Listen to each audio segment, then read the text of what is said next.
चलिए। कैसा लग रहा है आपको हाथी के ऊपर बैठ के? बहुत मजा आ रहा है। ये हमारी प्रजा है, हम राजा है, ये हमारे प्रजा है। लेने में कभी और कसर बाकी नहीं छोड़ते। ये सुरूर है। भैया आप पैर ऊपर कर लो बैठने से पहले।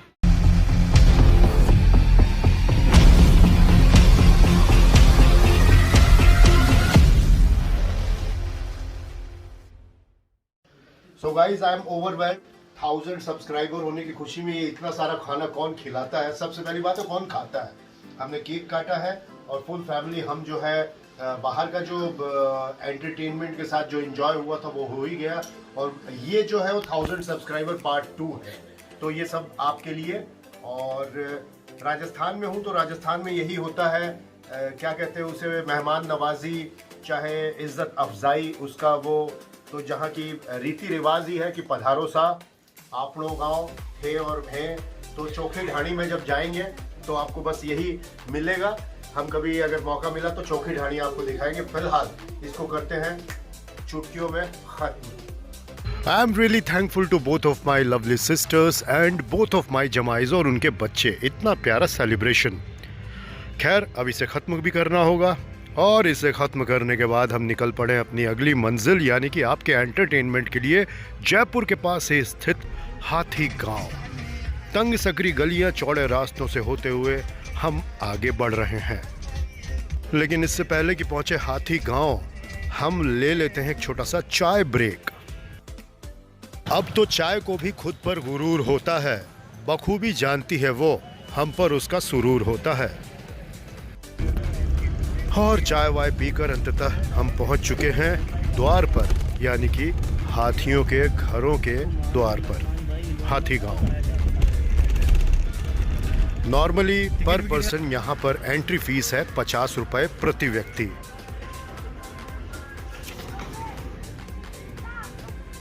फिल्मों में, टीवी में या ज़्यादा से ज़्यादा चिड़ियाघर के अलावा सर्कस के अलावा आज ये पहला एक्सपीरियंस होने जा रहा था जब हम हाथियों को देखने जा रहे थे इतने करीब से।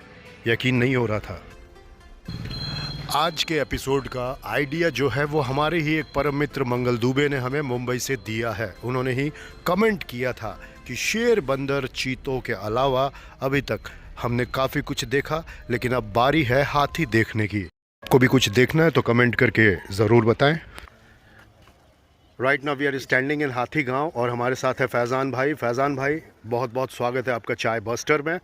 और हाथी गांव की स्थापना मतलब ये कब से चल रहा है यहाँ? हाथी गांव 2008 से चल रहा है। अलॉटमेंट हुआ था हमें 2008 के। ओके। और इसके साथ साथ यहाँ पे क्या क्या है देखने के लिए? अंदर यहाँ एलिफेंट विलेज बना हुआ है। अच्छा। कम समथिंग है 70 से 65 हाथी अंदर है। Okay okay. तो आपको राइट के अंदर जाओगे जब देखने को मिलेंगे हाथी। अच्छा, चलिए बहुत बढ़िया है। हाथी जो है इतनी करीब से हम पहली बार देख रहे हैं। आते जाते रास्ते पर तो देखते हैं, बाकी चिड़ियाघरों में आज तक देखा है। और आज हम जो है हाथी के एकदम बिल्कुल नज़दीक खड़े हैं, तो हाथी नहीं कोई। आज करेंगे इसकी राइड। बोले ये तो मेरे से भी लंबा लग रहा है। चली गई भाई। और सिर्फ हाथियों को देखकर ही पेट नहीं भरने वाला था, हम करने जा रहे थे हाथियों की सवारी भी। जी हाँ, बहुत ही ज़बरदस्त और रोमांच से भरी। तो आप भी कभी जयपुर घूमने के लिए आए तो हाथी गांव ज़रूर पधारें और फैज़ान भाई से ज़रूर कांटेक्ट करें। उनका नंबर डिस्क्रिप्शन बॉक्स में दिया हुआ है। तो बहुत अच्छा है यार, हाथी पे गधे देखने का भी। हाथी पे गधे बैठे, देखो हाथी पे गधे बैठे। स्वागत नहीं कर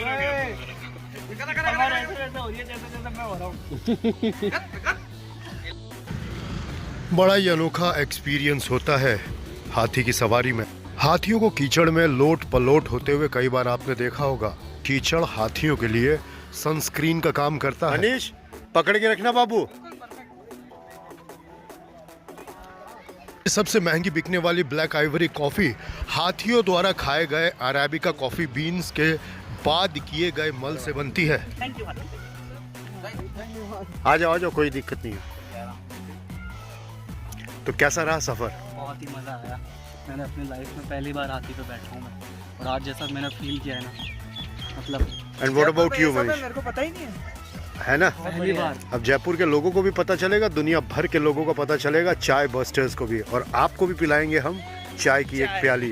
फैजान भाई के साथ हम भी लेंगे मजा। अब हम कैसे चूक सकते थे, हमारी बारी थी हाथी की सवारी करने की। सर्कस और सवारियों के लिए जिन हाथियों का उपयोग किया जाता है उनमें से ज्यादातर मादा होती है, क्योंकि उन पर नियंत्रण कर पाना आसान होता है। आपने कई वीडियोस में गुस्सैल और उत्तेजित हाथियों को देखा होगा। वो ज्यादातर नर होते हैं। पता नहीं मर्द किस दिन अपने गुस्से पर काबू पाना सीखेगा। मर्दों की इस फितरत पर मुझे कई बार बहुत ज्यादा गुस्सा आता है। हाथी बहुत ही कम नींद लेते हैं। ये पूरे दिन में केवल 5 घंटे ही सोते हैं। इस मामले में मैं भी हाथी जैसा ही हूँ। अच्छा, एक बात और, हाथी खड़े खड़े सो सकते हैं। जंगल में कुछ भी पॉसिबल है, हाथी के ऊपर शुतुरमुर्ग।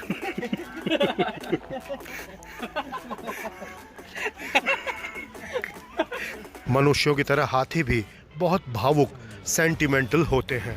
ये भी शोक मनाना और दुख जताना जानते हैं। विशेष आवाज निकालकर हाथियों से संवाद करने वाले एलिफेंट विस्परर लॉरेंस एंथनी की मृत्यु पर हाथियों ने शोक जताया था और इनका एक झुंड तो उनके घर पर दुख जताने के लिए पहुंच गया था।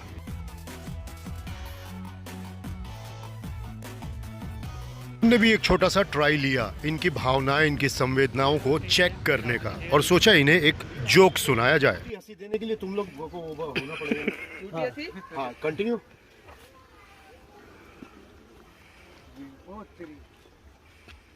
तो क्या है कि एक बार इसकी थोड़ा क्लोज आ जाए जिससे जनता भी हमारा जोक सुन सके। इसकी एक बहुत ही प्यारी फ्रेंड है चींटी। तो ये तालाब में नहा रहा होता है और वो चींटी भागते हुए आती है और उसे बोलती है भारा भारा भारा भारा। ये बाहर निकलता है और पूछता है कि क्या हुआ, बाहर क्यों बुलाया? बोला नहीं नहीं ठीक है, अब तो अंदर जा, तू अंदर चला जा। बोले क्यों? तो मुझे बाहर क्यों बुलाया, वापस अंदर भेजो। बोले नहीं, मैं देख रही थी कि मेरा कच्छा गायब है, कहीं तुमने तो नहीं पहन रखा। मजा नहीं आ रहा। हाँ, मुझे आई। ये देखो इसके दांत हिलते हुए, हंसते हुए। नहीं दिख रहे इसके दांत। वहाँ पर भी रिकॉर्डेड है, यहाँ पर भी। तो बहुत मज़ा आया इस राइड में। We are really thankful to Faizan भाई। फैज़ान भाई बहुत बहुत धन्यवाद इस राइड के लिए। और मैं फैज़ान भाई का नंबर भी डिस्क्रिप्शन में डाल दूंगा, तो यू कैन कॉन्टैक्ट हिम। तो जयपुर से हैं आप, राजस्थान के किसी भी कोने से हैं, चाहे धरती के भी किसी कोने से हैं, जयपुर पधारे तो हाथी गांव ज़रूर आए। Thank you so much Faizan भाई। एक मिथक के अनुसार हाथी चूहों से बहुत डरते हैं, हालांकि ऐसा बिल्कुल नहीं है। हाथी मधुमक्खियों और चींटियों से डरते हैं। इसलिए अफ्रीकी देशों में किसान अक्सर अपने खेत के आसपास मधुमक्खियां पाला करते हैं। जयपुर को अभी और भी एक्सप्लोर करना बाकी था। फिलहाल हम हाथी गांव में हैं, तो हाथी गांव की ही बात करेंगे। यहाँ जलकुंड, झीलों के अलावा कई खूबसूरत दृश्य हैं जहां आकर आप फोटोग्राफी कर सकते हैं और अपने परिवार के साथ अच्छा समय व्यतीत कर सकते हैं। तो कभी अगर आप राजस्थान से हैं या राजस्थान के आसपास हैं तो हाथी गांव ज़रूर पधारें। काफ़ी विस्तृत क्षेत्रफल में फैला हुआ राजस्थान, और इसे एक्सप्लोर करना उतना आसान नहीं है। राजस्थान में देखने के लिए काफ़ी कुछ है, बहुत कुछ ऐसा है जो अब भी हमारी नज़रों से बचा हुआ है। लेकिन कोई बात नहीं, हमारी चाय की तलाश हमें एक एक गली कूचे से वाकिफ़ ज़रूर करवाएगी, और उस गली कूचे से हम आपको करवाएंगे रूबरू हमारे कैमरे के माध्यम से।